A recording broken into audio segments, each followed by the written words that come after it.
I mean, the whole like don't snitch thing, in my view, if it's really important to you to not snitch ever, then like the only real way to accomplish that goal is to kind of be law abiding, right? I kind of agree, yeah, for the most part. Human nature dictates that anybody who's facing like serious time, like serious consequences, is going to snitch. And the older you get and the more examples you see and the more you see how people actually behave, the more it becomes like, oh yeah, like how on earth could I expect a couple dozen gang members to all be a part of this criminal conspiracy and not ever tell? Like, no, they're telling. Right. They gotta tell. Plus, it's so to me, it's just so counterintuitive that like snitching is this terrible, terrible thing that you do not do, and there's this all this integrity and honor and not snitching,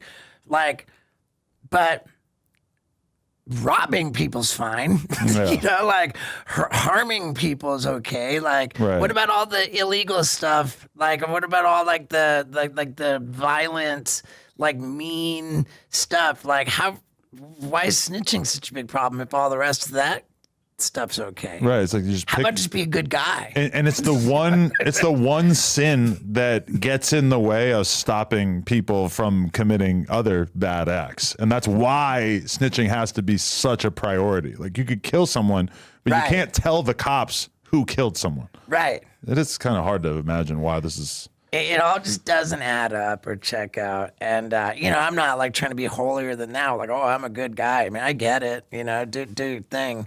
But let's just be realistic that anybody who's really, really looking at hard time, you know, etc., is going to snitch. And think about like who you're basically committing crimes with if you're a dude who's in the streets, like if you're a drug dealer.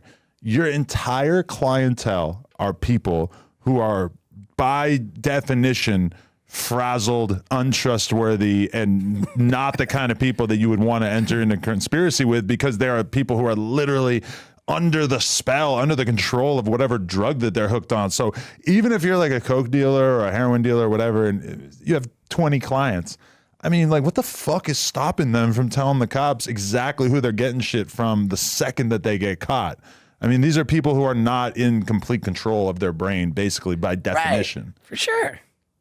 Yeah. You ever, the look on your face, I could tell you told on somebody before. No. I mean, I don't have like, you know, I mean, I can confirm that if I was in like real trouble and facing like real time, like I'm sure like everybody else, I would snitch. Yeah. But I couldn't really see myself getting into like a serious criminal conspiracy at this point in my life. It just doesn't seem worth yeah, it. right. Yeah. I'm with you. I don't know, and I'm like such like a 12-step nerd. Like today, we were filming this thing with like a liquid death vending machine. I wanted to lower it onto the platform of my new like half pipe in my backyard. Right. Wouldn't fit.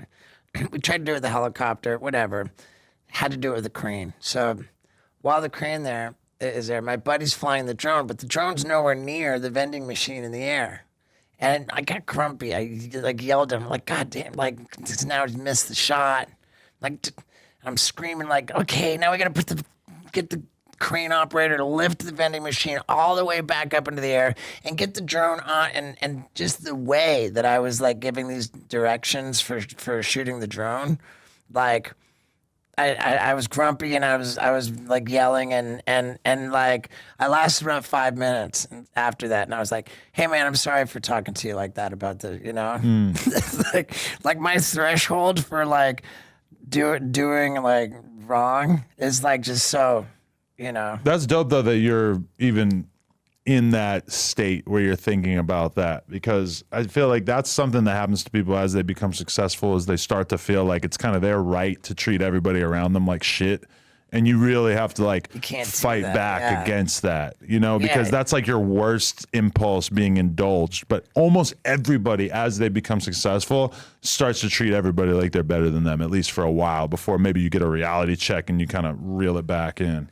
There's absolutely growing pains involved, and I'm so glad that it's been like 23 years since like Jackass became a thing. And I got to go through my growing pains before everybody had a video camera in their pocket. Right. You know. But yeah, and like the other day when when I ended up bailing out, like that was bitch shit, dude. Like there was a misunderstanding on like the schedule, and I thought we were, but like I handled it poorly, and I feel I owe it to you to acknowledge that. No, yeah, I felt guilty too because I was just like, God damn, like I hate the idea of somebody waiting on me and then me not being there, and then you having this assumption that I think I'm too important to show up, even though like once we kind of saw the screenshots of what was going on, we sort of realized like, oh, right. But it's just another example of where like when we started off, I said let's start off by talking about what a kook I am. You know? like I think accountability is a big deal. I need everybody to check out nojumper.com. We officially started a blog. It has in-depth articles about current events, music, etc., plus all of our content in terms of podcasts, interviews, etc. And you can get some exclusive new merch if you check out nojumper.com, so make sure you tap in.